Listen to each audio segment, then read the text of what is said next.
அமலாக்கத்துறை விசாரணைக்கு தடை கோரி சென்னை உயர்நீதிமன்றத்தில் டாஸ்மாக் நிர்வாகம் வழக்கு. இதுவரை நடைபெற்ற சோதனையையும் ஆவணங்கள் பறிமுதல் செய்யப்பட்டதையும் சட்டவிரோதம் என அறிவிக்கவும் மனுவில் கோரிக்கை.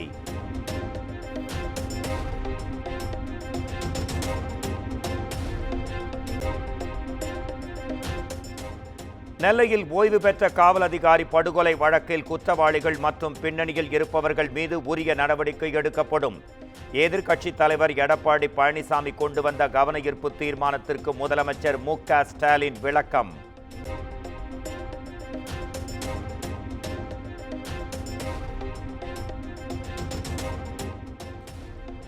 நெல்லையில் ஓய்வு பெற்ற காவலர் படுகொலை வழக்கில் தேடப்பட்டு வந்தவர் மீது துப்பாக்கிச் சூடு.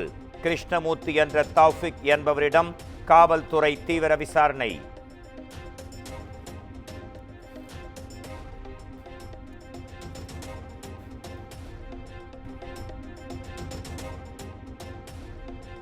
ஈரோடு ரவுடி படுகொலை வழக்கில் சுட்டுப் பிடிக்கப்பட்டவர்களுக்கு கோவையில் மேல் சிகிச்சை. 4 பேர் கைது செய்யப்பட்டிருக்கும் நிலையில் தலைமறைவாக உள்ள 7 பேரை பிடிக்க தனிப்படை அமைப்பு.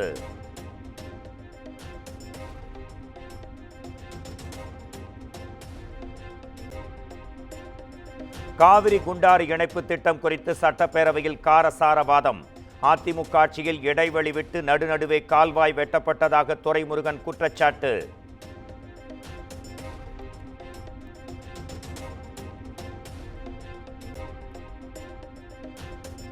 டாஸ்மாகில் 1000 கோடி ஊழல் என பட்ஜெட்டுக்கு முன் அவசரமாக பத்திரிகை செய்தி வெளியிடப்பட்டதாக செந்தில் பாலாஜி குற்றச்சாட்டு. மக்களிடம் குழப்பத்தை ஏற்படுத்த எதுவும் கிடைக்காததால் சிலர் சாட்டையால் அடித்துக் கொண்டதாகவும் கடுமையாக சாடல்.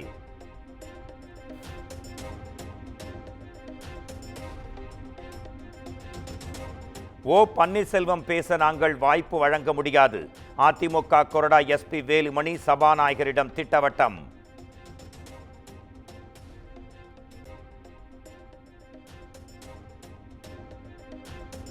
பாஜக ஆளக்கூடிய மகாராஷ்டிரா மாநிலத்தில் 60% அதிகமாக கடன் வாங்கப்பட்டுள்ளது. தமிழகத்தில் கடன் வாங்கும் அளவு அதிகரித்து விட்டதாக தெரிவித்த வானதி சீனிவாசனுக்கு தங்கம் தென்னரசு பதிலடி.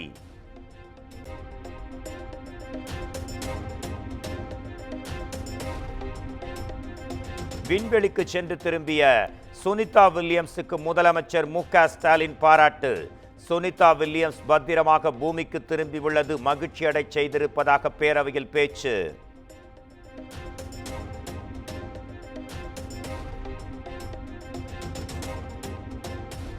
சென்னை போன்ற பெருநகரில் நடத்தப்படும் ஹாப்பி ஸ்ட்ரீட் நிகழ்ச்சிகளுக்கு தடை விதிக்க வேண்டும். தவக எம்எல்ஏ வேல்முருகன் வலியுறுத்தல்.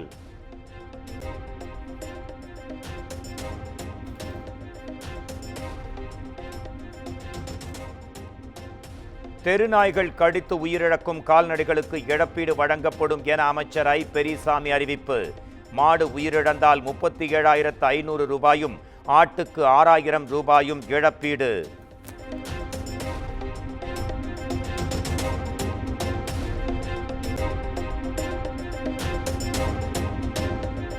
அடையாறு ஆற்றை சீரமைக்க மொத்தம் 4,500 கோடி ரூபாய் ஒதுக்கியுள்ளீர்களா? இல்லை, 1,500 கோடி ரூபாயா? கடந்த பட்ஜெட்டில் கூறியதையே கூறுவதாக முன்னாள் அமைச்சர் விஜயபாஸ்கர் கேள்வி.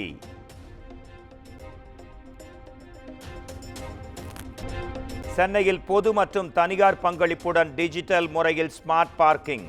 வாகன நெரிசல் குறைவதுடன் மாநகராட்சிக்கு கூடுதல் வருவாய் கிடைக்கும் என பட்ஜெட்டில் அறிவிப்பு.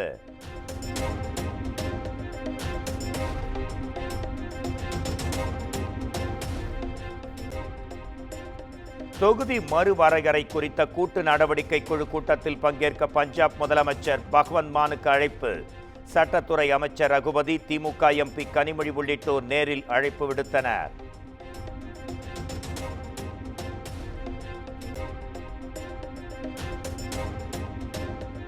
புதுச்சேரியில் மஞ்சள் அட்டைதாரர்களுக்கு மாதம் 1000 ரூபாய் ஊக்கத்தொகை வழங்கப்படும் என முதலமைச்சர் ரங்கசாமி அறிவிப்பு.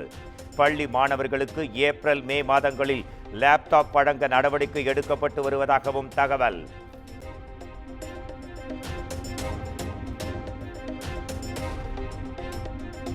பொது இடங்களில் வைக்கப்பட்டுள்ள திமுக கொடி கம்பங்களை அகற்ற உத்தரவு.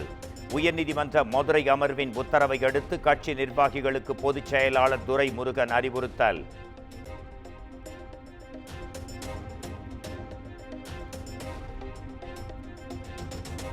இரண்டாயிரத்து 21 தேர்தலின் போது அதிமுக முன்னாள் அமைச்சர் KC வீரமணி பொய்யான பிரமாண பத்திரம் தாக்கல் செய்ததாக வழக்கை விசாரணைக்கு ஏற்றது திருப்பத்தூர் நீதிமன்றம்.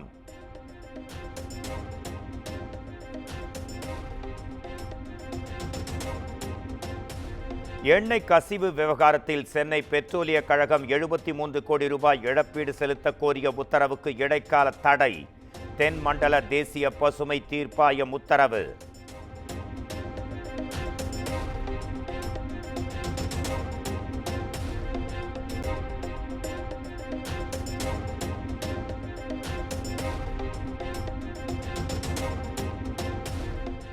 திருச்சி டிஐஜி வருண்குமார் மீது நடவடிக்கை எடுக்க கோரி சாட்டை துரைமுகன் தொடுத்த வழக்கு விசாரணை செய்து நடவடிக்கை எடுக்க டிஜிபிக்கு உயர்நீதிமன்ற மதுரை அமர்வு உத்தரவு.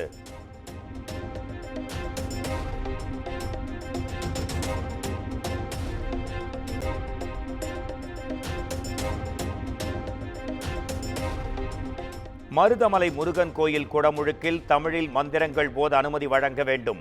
சென்னை உயர்நீதிமன்றத்தில் வழக்கு தாக்கல்.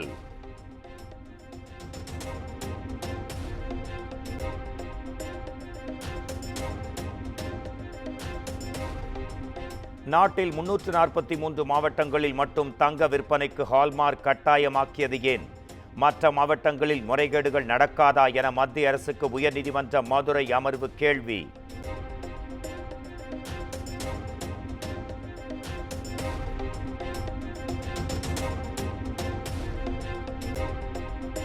இஸ்லாமிய பெண்களை அவமதிக்கும் விதமாக பேசி மிரட்டல் விடுத்த பெண் சுங்க அதிகாரி மீது நடவடிக்கை எடுக்க கோரிய வழக்கு 8 வார காலங்களில் விசாரணை நடத்தி நடவடிக்கை எடுக்க சுங்கத்துறை தலைமை ஆணையருக்கு சென்னை உயர்நீதிமன்றம் உத்தரவு.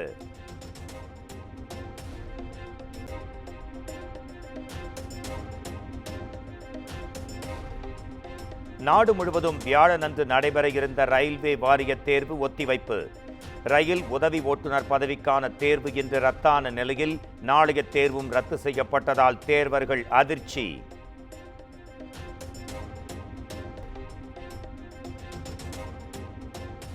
கோவையில் எரிந்த நிலையில் ஆசிரியை சடலமாக மீட்கப்பட்ட சம்பவம்.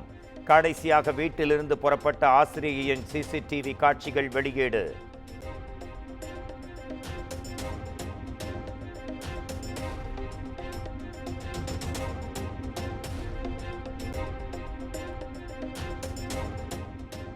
கேரள மாநிலம் திருவனந்தபுரம் பகுதியில் தெரு நாய்களை குமரி மாவட்ட எல்லைக்குள் விட முயன்ற நபர்கள் வாகனத்தை விரட்டி பிடித்து காவல் நிலையத்தில் ஒப்படைத்த பொதுமக்கள்.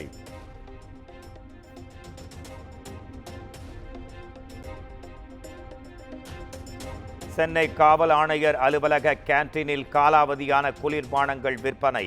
கேன்டீன் நிர்வாகம் மீது நடவடிக்கை எடுக்க கோரிக்கை.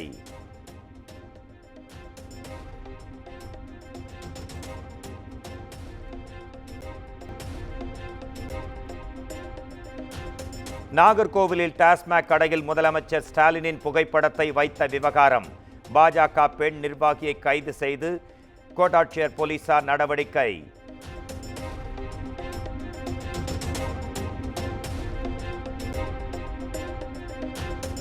நாமக்கல் அருகே போலீசார் மிரட்டியதாக கூறி இளைஞர் தற்கொலை செய்து கொண்ட விவகாரம். சம்பந்தப்பட்ட பயிற்சி SI பணியிடை நீக்கம் செய்து SP உத்தரவு.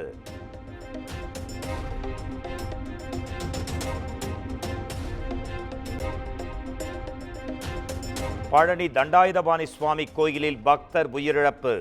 தமிழக கோயில்களில் அடுத்தடுத்து பக்தர்கள் உயிரிழக்கும் நிகழ்வால் மக்கள் அதிர்ச்சி.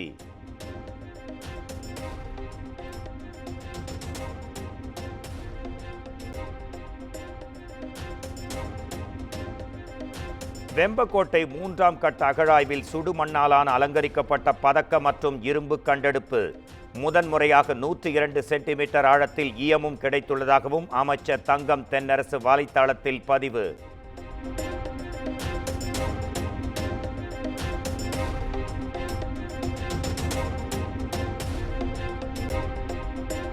அஸ்ஸாமில் 10,600 கோடி ரூபாயில் அமைய இருக்கும் உரத் தொழிற்சாலைக்கு மத்திய அமைச்சரவை ஒப்புதல்.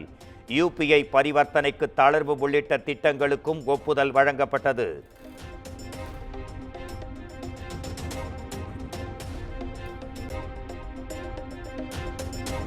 தொகுதி மறுசீரமைப்பு தொடர்பாக பலமுறை நோட்டீஸ் கொடுத்தும் விவாதத்திற்கு அனுமதி வழங்கப்படவில்லை என குற்றச்சாட்டு. நாடாளுமன்ற வளாகத்தில் திமுக உள்பட எதிர்க்கட்சி எம்பிக்கள் ஆர்ப்பாட்டம்.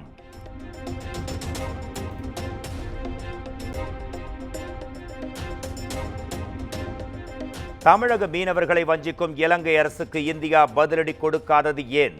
தமிழ்நாடு மீனவர்கள் அனாதையா என்றும் மாநிலங்களவையில் வைகோ ஆவேசம். What for? We are also taxpayers to the Indian government. Yes. The Tamil fishermen are the orphans. Are the orphans of the world. Every 40 years, 843 fishermen have been killed by the Sri Lankan Navy. And our honorable...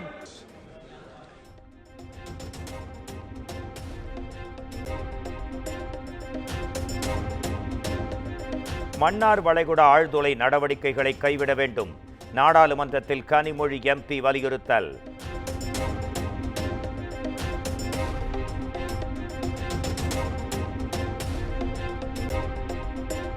எந்த மாநிலத்தின் மீதும் எந்த மொழியும் திணிக்கப்பட மாட்டாது.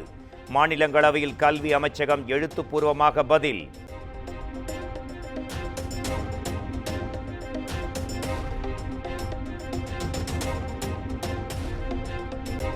அரசியல்வாதிகளுக்கு எதிராக அமலாக்கத்துறை பதிவு செய்த 193 வழக்குகளில் 2இல் மட்டுமே தண்டனை கிடைத்துள்ளது. நாடாளுமன்றத்தில் மத்திய அரசு தகவல்.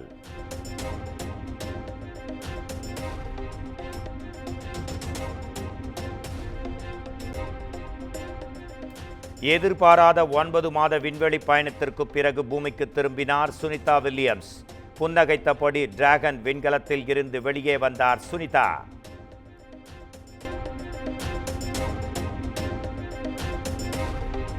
சுனிதா வில்லியம்ஸ் உள்ளிட்ட விண்வெளி வீரர்களின் உடல்நிலை சீராக சுமார் ஓராண்டாகலாம். விண்வெளியில் தங்கியிருந்ததால் எலும்புகள் தசை நார்கள் பலவீனம் அடைந்திருக்கும் என்றும் எழுந்து நடக்க முடியாது என்றும் விஞ்ஞானிகள் தகவல்.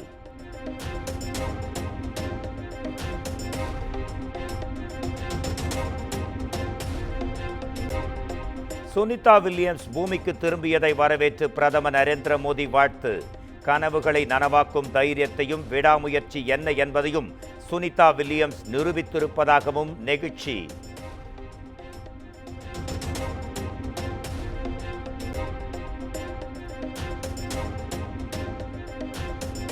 குஜராத் மாநிலம் அகமதாபாத்தில் வீட்டில் பதுக்கி வைக்கப்பட்டிருந்த 80 கோடி ரூபாய் மதிப்பிலான தங்க கட்டிகள் பறிமுதல். சுமார் 88 கிலோ தங்க கட்டிகளை பறிமுதல் செய்து காவல்துறை தீவிர விசாரணை.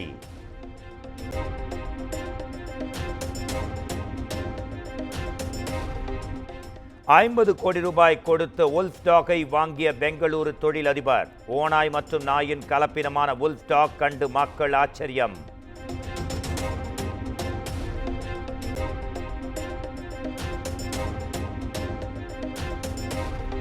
கிரிக்கெட் வீரர் யுவேந்திர சஹல் தனஸ்ரீயின் 2.5 ஆண்டுகால திருமண வாழ்க்கை முடிவுக்கு வந்தது.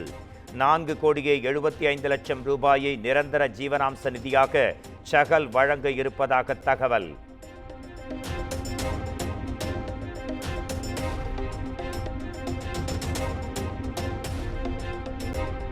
வருகிற 23ஆம் தேதி சென்னை மும்பை அணிகள் மோதும் IPL கிரிக்கெட் போட்டி.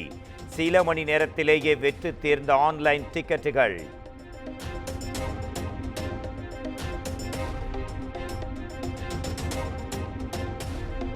CSK உடனான முதல் கிரிக்கெட் போட்டியில் மும்பை இந்தியன்ஸ் கேப்டனாக சூரியகுமார் யாதவ் செயல்படுவார் என அறிவிப்பு. தாமதமாக பந்து வீசியதற்காக ஹர்திக் பாண்டியாவுக்கு ஒரு போட்டியில் விளையாட தடை இருப்பதால் நடவடிக்கை.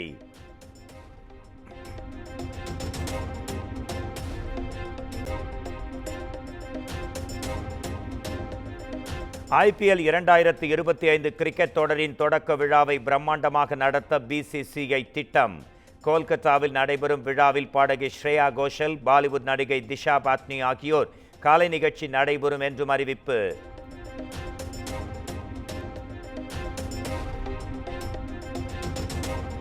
வெற்றிமாறன் இயக்கத்தில் சூர்யா நடிக்கும் வாடிவாசல் திரைப்படத்தின் பாடல் பதிவு தொடங்கியது. எக்ஸ் தள பக்கத்தில் அப்டேட் அளித்த ஜிவி பிரகாஷ். குமுதம் மற்றும் தமிழ்நாடு மின்சார வாரியம் இணைந்து வழங்கும் சிக்கனமும் பாதுகாப்பும் யூஸ்ஃபுல் டிப்ஸ். மின் நுகர்வோர் சேவை மையம். மின் கட்டணம் தொடர்பான சந்தேகங்கள், இலவச மின் இணைப்பு குறித்த தகவல்கள், பழுதடைந்த மின் கம்பங்கள் அல்லது பில்லர் பாக்ஸ் குறித்த தகவல் தர, மின் இணைப்பு பெயர் மாற்றம் குறித்த சந்தேகம், இவை அனைத்திற்கும் 9497 94987 என்ற எண்ணை தொடர்பு கொள்ளவும்.